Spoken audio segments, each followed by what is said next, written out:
વડોદરા શહેરમાં કોંગ્રેસ દ્વારા આજે મ્યુનિસિપલ કમિશનરને રજૂઆત કરવામાં આવી હતી કે છાણી કેનાલ વિસ્તારમાં બાંધકામ હેઠળની વસંત તારા સ્કાઈઝ હાઈરાઇઝ બિલ્ડિંગની રજા ચિઠ્ઠી રદ કરવામાં આવે। કોંગ્રેસે આક્ષેપો લગાવ્યા કે બિલ્ડરે જીડીસીઆર અને સીજીડીસીઆર કાયદાઓની અવગણના કરી છે, જેના કારણે 40 પરિવારોના જીવ જોખમમાં મુકાઈ ગયા।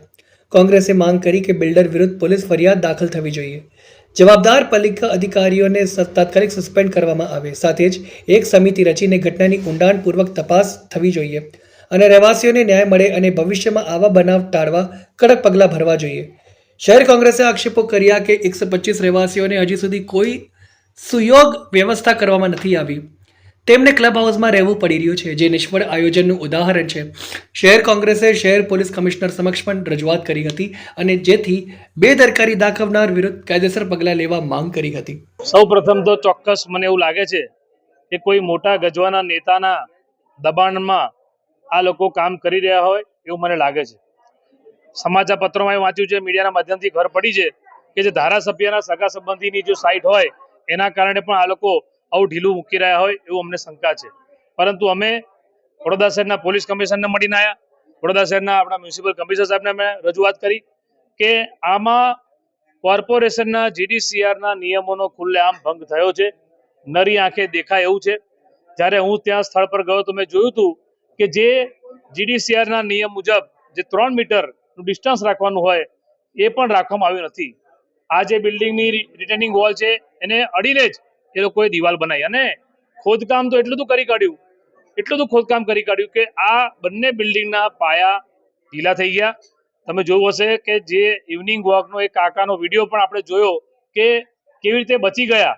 આ તો ના કરે ભગવાનની કૃપા છે કે બહુ મોટી હોનારત નથી થઈ, પણ આ 40 ઘર છે, 125 પરિવાર છે, આજે 3 દિવસ થવાયા, આ લોકો માટે કોઈ વૈકલ્પિક વ્યવસ્થા રહેવાની થઈ નથી। આ લોકો એમના બિલ્ડિંગના ક્લબ હાઉસમાં રહે છે।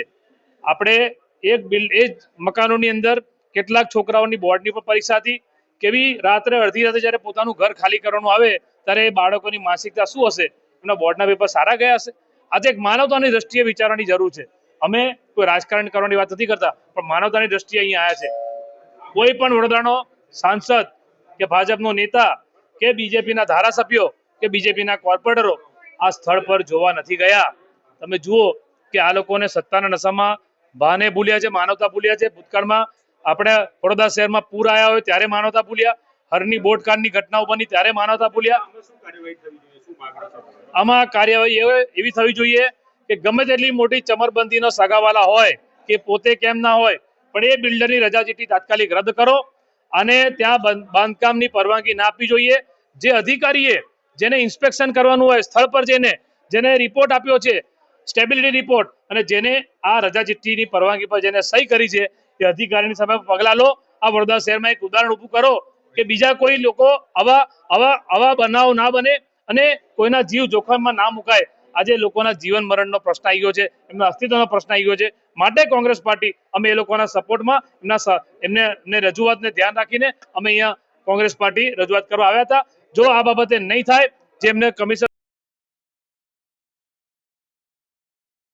અત્યારે સત્વ પ્રાઇમ જે બિલ્ડિંગ છે એમાં બાજુની બિલ્ડિંગમાં જે કન્સ્ટ્રક્શનની એક્ટિવિટી ચાલતી હતી એના કારણે રવિવારની રાત્રે એમની કમ્પાઉન્ડ વોલ ધરાશાયી હતી અને બિલ્ડિંગનું સ્ટ્રક્ચર વીક પડ્યું એવી રજૂઆત આવી છે। અને એ જે ઘટના ઘટી એના પછી એની ઓલ્ટરનેટ વ્યવસ્થા કરવાની, એમની રજા ચિઠ્ઠી રદ કરવાની રજૂઆત કોંગ્રેસ તરફથી મને આજે થઈ છે અને એમના રહીશો પણ આવ્યા છે, જે કાલે પણ મને મળવા આવ્યા હતા। જેમ જ ઘટના થઈ એમ જે કાઉન્સિલર શ્રી ત્યાંના લોકલ છે એમના દ્વારા મને જાણ કરવામાં આવી અને તાત્કાલિક જ અમે અમારા જે બિલ્ડિંગ ટીડીઓ બ્રાન્ચ છે એના ઇન્સ્પેક્ટર અને એના જે ઉચ્ચ અધિકારી છે એમને ત્યાં સ્થળ ઉપર મોકલ્યા।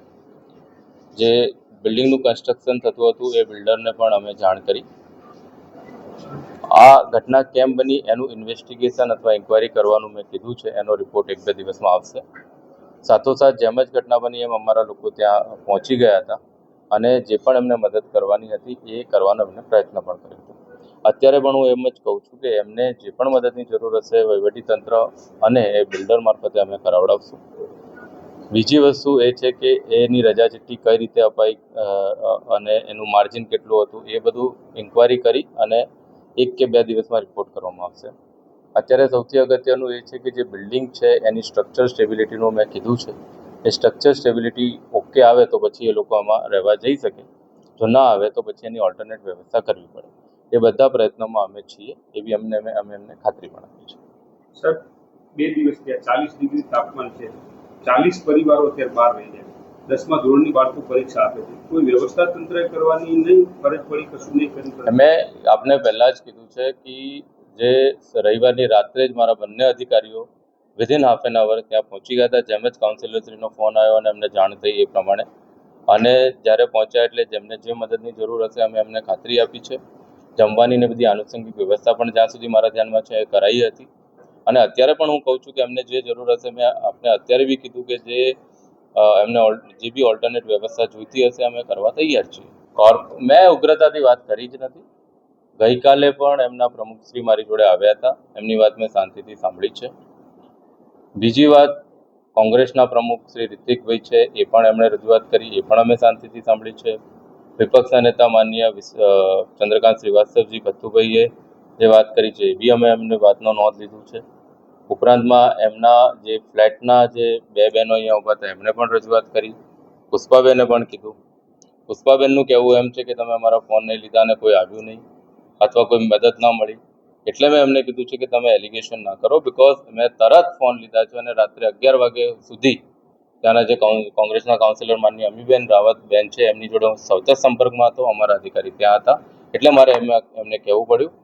અધરવાઇઝ આ જે આમની જે આખી રજૂઆત છે અમે શાંતિથી સાંભળી છે. અને હું પુનઃ કહું છું કે ગઈકાલે પણ પ્રમુખબેન આવ્યા હતા, એમની રજૂઆત મેં સાંભળી છે અને જે પણ કરવાનું હશે અમે કરશું.